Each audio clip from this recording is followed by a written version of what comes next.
Hola, muy buenos días, tardes o noches, depende de la hora en que usted, profesor Luis González Rivera, observe este video. Quiero desearle lo mejor. Yo soy Juan Esteban López López, estudiante de la tecnología en gestión de servicios gastronómicos de la institución universitaria Colegio Mayor de Antioquia. En el día de hoy hablaré sobre antropología. Vamos a conocer de qué se ocupa la antropología cultural y vamos a ver qué estudia la antropología física. También conoceremos cuál es la definición de sociedad, qué es el etnocentrismo y cómo explica el autor Marvin Harris del libro Antropología Cultural, el patrón universal para comprender las culturas.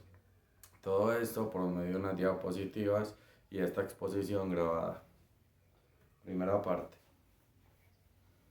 ¿De qué se ocupa la antropología cultural?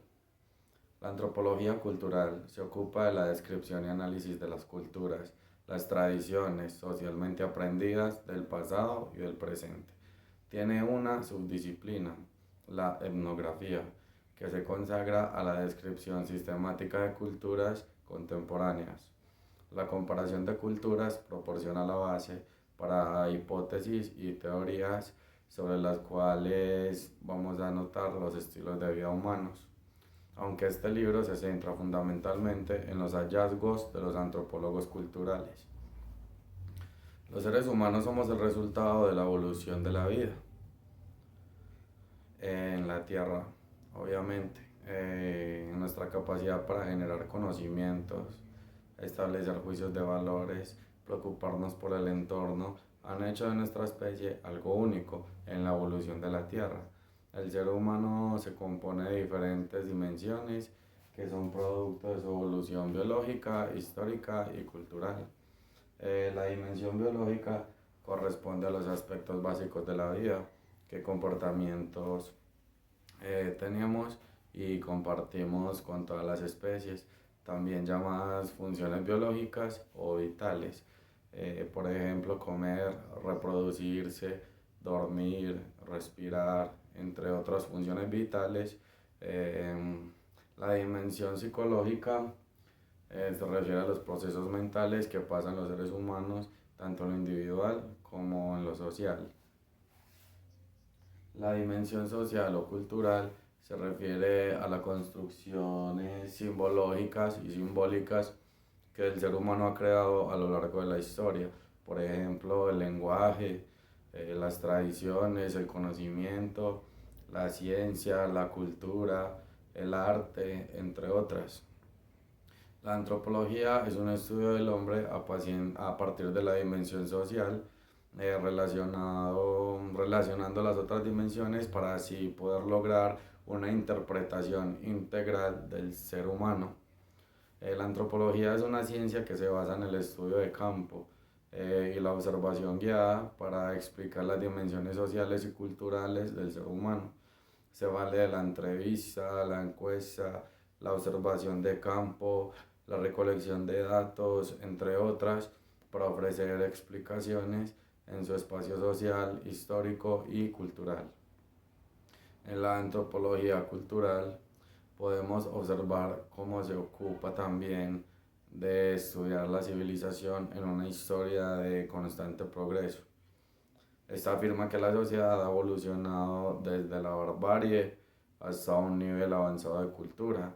La fascinación intelectual con la simple curiosidad de otras culturas dio origen al estudio de las diferentes sociedades a través de sus costumbres, instituciones, creencias religiosas, vivencias familiares y otros aspectos. Segunda parte. ¿Qué estudia la antropología física? La antropología física fundamenta los demás campos de la antropología en nuestro origen animal y nuestra naturaleza biológicamente determinada. Los antropólogos físicos tratan de reconstruir el curso de la evolución humana mediante el estudio de los restos fósiles. Asimismo, intentan describir la distribución de las variaciones hereditarias entre las poblaciones contemporáneas y medir las aportaciones relativas de la herencia, la cultura y el medio ambiente a la vida humana. Esta rama de la antropología estudia el fenómeno humano y sus orígenes de evolución, desarrollo, variabilidad y adaptación de diferentes disciplinas, que cuenta con su entorno como sí mismo, describiéndose como parte de la naturaleza. Algunas de las características con las que cuenta esta rama de la antropología son las siguientes. La paleoantropología y la osteología. Estas permiten el estudio de la evolución humana, de sus huesos fósiles, de sus hábitos alimenticios y de los hábitos cotidianos. La genética humana con el estudio de la sangre, el genotipo, la herencia, la reproducción y del sexo. Esto permite en conjunto una lectura del fenómeno humano y su complejidad, desde la sección natural a las teorías de la supervivencia. Bueno, ahora vamos para la tercera parte. Definición de sociedad. ¿Qué es sociedad? El término de la sociedad viene de la palabra latín societus, que significa aliado o compañero. Es decir, el rasgo central de la idea de sociedad tiene que ver con la cooperación. El término sociedad es un conjunto de personas que se relacionan entre sí de acuerdo a unas determinadas reglas de organización, una cultura y que comparten una civilización o un espacio en un tiempo determinado.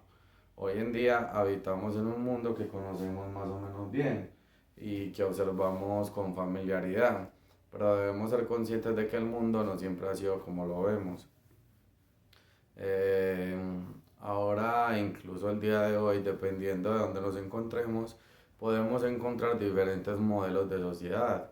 Y estos han sido algunos modelos que se han dado a lo largo de la historia, como la sociedad de recolectores y cazadores, sociedades agrarias y pastoriles.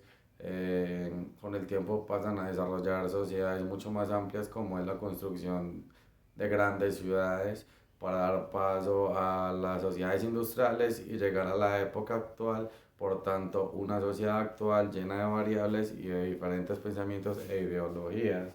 Cuarta parte, ¿qué es el etnocentrismo? Este es un concepto propio de la antropología, que designa la tendencia de una persona o grupo social a interpretar la realidad a partir de sus propios parámetros culturales.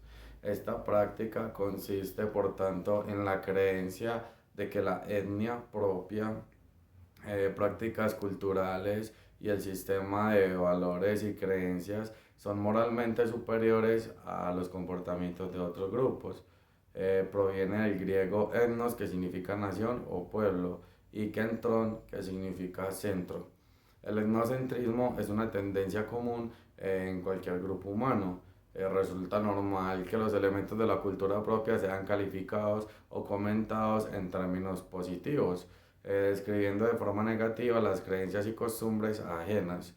Sin embargo, es necesario evitar esta corriente, porque no solo por el propio respeto y tolerancia al resto de culturas, sino porque impide el aprendizaje, ya que no se puede aprender de algo considerado inferior o menos valioso.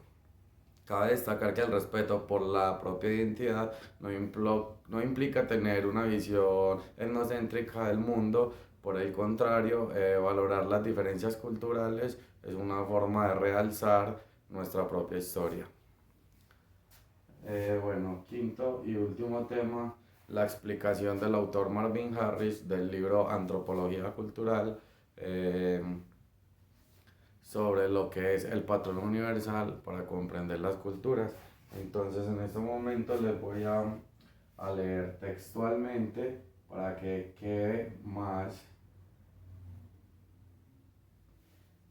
concluido para ustedes. Entonces tenemos que el patrón universal, para poder comparar las culturas, el antropólogo tiene que recorrer y organizar los datos referentes a las mismas en relación con aspectos o partes del todo sociocultural presentes en todas las culturas.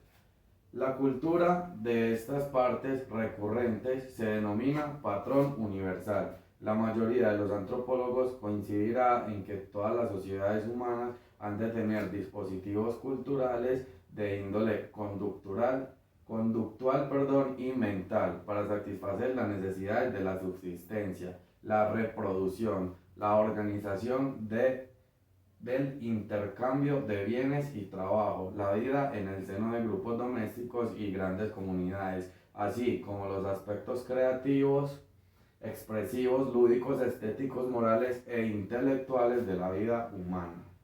Sin embargo, no hay acuerdo sobre cuántas subdivisiones de esta categoría deben reconocerse ni sobre qué prioridad ha de otorgárseles a la hora de la investigación.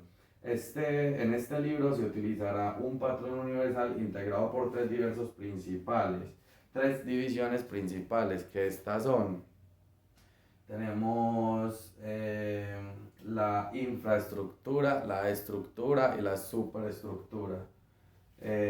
La infraestructura se compone de las actividades conductuales mediante las cuales toda sociedad satisface los requisitos mínimos de subsistencia y regula el crecimiento demográfico. La estructura se halla constituida por las actividades económicas y políticas de tipo conductual mediante las cuales toda sociedad se organiza en grupos que distribuyen, regulan e intercambian bienes y trabajos. Se puede hablar de economías que son domésticas o economías políticas como componentes universales en el nivel estructural, según que el foco de organización se centre en los grupos domésticos o en las relaciones internas y externas de la sociedad global. La superestructura está integrada por la conducta y pensamiento dedicados a actividades artísticas, lúdicas, religiosas e intelectuales, junto con todos los aspectos mentales de la estructura e infraestructura de una cultura. Como pueden notar, hay demasiadas variaciones para poder comprender las diferentes culturas. Todo se trata de aceptar y de tener un interés común en poder aprender cada vez más de las diferentes culturas que nos rodean. Bueno, esto ha sido todo por hoy. No queda sino agradecer por el conocimiento obtenido. Espero que esto sea de mucho beneficio para poder concluir y cumplir con mis objetivos que tengo bien claros. Entonces es todo por hoy. Muchísimas gracias.